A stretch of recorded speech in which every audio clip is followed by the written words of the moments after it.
But let's go to what he says about the birds of the air. Number one, he says, look at the birds of the air. They don't sow, they don't spin, and they don't store. Now, these are some of the most misunderstood concepts from what Jesus was teaching around enterprise.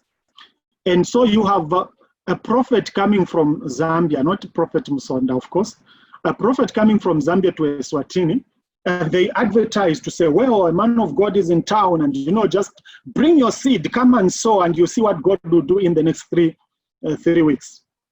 Now, most of us have been victims of thugs. I call them thugs, those self-proclaimed prophets who come and try to steal money out of you, cheating you to say after you sow into them, then God will open the floodgates of heaven and bless you.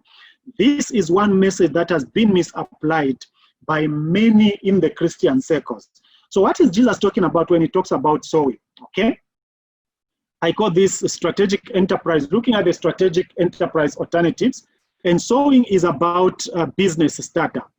And we are saying here, business startup requires critical consideration of all factors that determine product success in the marketplace. Then he talks about spinning, which is you're looking at the standard enterprise advancement.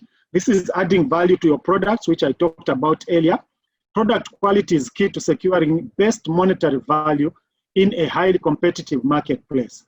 So if your product that you produce is not of high value, that will point back to how you started your investment, what we call sowing in the Bible.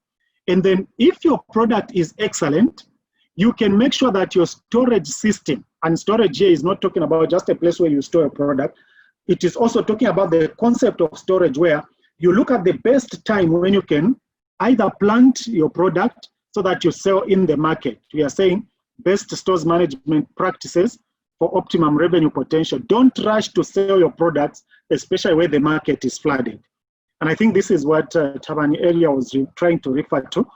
Sometimes when you get to the market, when the market is flooded by a particular crop, you are not likely to optimize your revenue potential. So let's look at each one of these in a more detailed fashion. Sowing. Sowing relates to investment. So when you get a loan, for example, you go and get a loan of 50,000 Emalangen. The first thing you do with that loan is not to pay the tithe, because the moment you pay the tithe, you have violated God's principle, because God says, render to Caesar what belongs to Caesar, and then to God what belongs to God. So when you pay your tithe out of the loan, you've started violating the principle of investment, because that loan that you have is not your money. So you cannot subject God to be a debtor. The Bible says God is a debtor to no man. So if you take out of the loan and you give your tithe, you have already confused the whole investment paradigm. So first invest, okay? And as you begin to raise your revenue, you reach what we call the break-even point, and then you start building your profits. Then the Bible says, now honor the Lord with your God, honor the Lord your God with the first fruits of your increase. Meaning now you have started receiving this revenue, which is no longer another person's money. It is not from the bank. It is now your revenue. So God is saying, honor the Lord your God with your wealth, with the first fruits of your increase, not your investment capital, not your loan money. Because most of us are still languishing in poverty because we have been subjecting God to debt by getting a bank loan, then you pay tithe out of the bank loan, and God is wondering in heaven what on earth you are doing. So here is the process, and this is what has helped me really. First, you get a business idea. That is the paradigm of investment. You get a business idea, and then as you work on that idea, don't allow the idea to just remain on the drawing board of your mind. Get to gather information. Go out and engage the people that may have done a similar business before. When you gather the information, God starts giving you insights around that business idea. Then you integrate those insights or those revelations that you are receiving, and that is what will lead to your business having impact that you want it to have in the marketplace. So this is the paradigm of sowing, investing in a particular business. And this has to be a business that you know will enable you to make a good return on your investment, as it were. Number two, he says, the birds of the air, they don't spin. But you and I, we are supposed to be spinning. What is spinning? It is adding value to cotton. You know, when you plant cotton, you spin the cotton, meaning you turn it into fabric, and then they start selling the fabric. So Jesus was giving that kind of analogy. When you invest in the business, don't just go back and sit idly. Begin to improve your business model. And how does that go? First, remember you had that idea which you start incubating. To incubate simply means you are pregnant with an idea, and the ladies would understand this better. When you are pregnant, ladies, the doctor will tell you to say the first 3 months of your pregnancy are very, very delicate.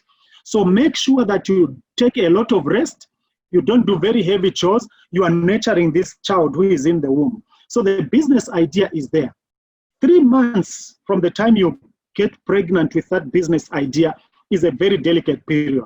This is the time where you don't need to share your thoughts or ideas anyhow with some people who become toxic and destroy your dream.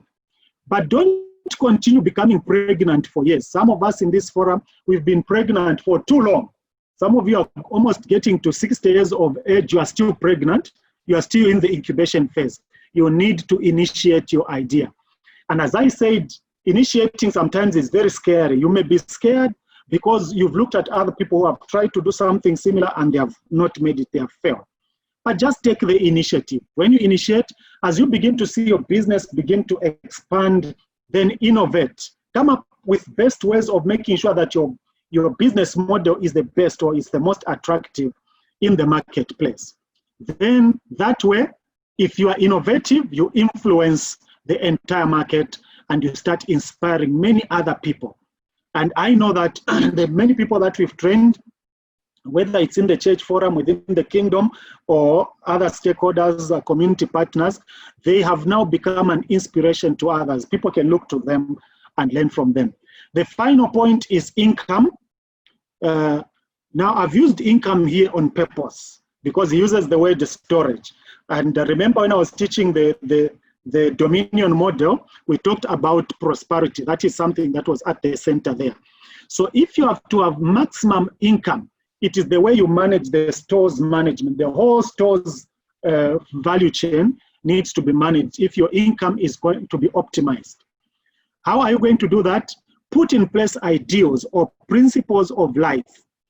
What kind of business are you doing? I think Pastor Amon, remember you talked about disqualifying one group because they wanted to do a business model that is yet to be approved in the kingdom. And that's a good point, because you want to engage in businesses that are not destructive to human life, businesses that are appreciated or acceptable in the community. Now, when you maintain those ideals, they'll be based on the people that you interface with. Now, interface means the people that are very close to you, people that are like your advisors, but also the people you interact with. Interactors, those are not very close to you. They may be at a distance, but they're very important people in your life also. The interfacers are very dear, very close to you. The interactors are also important, but not as close as those that you interface with.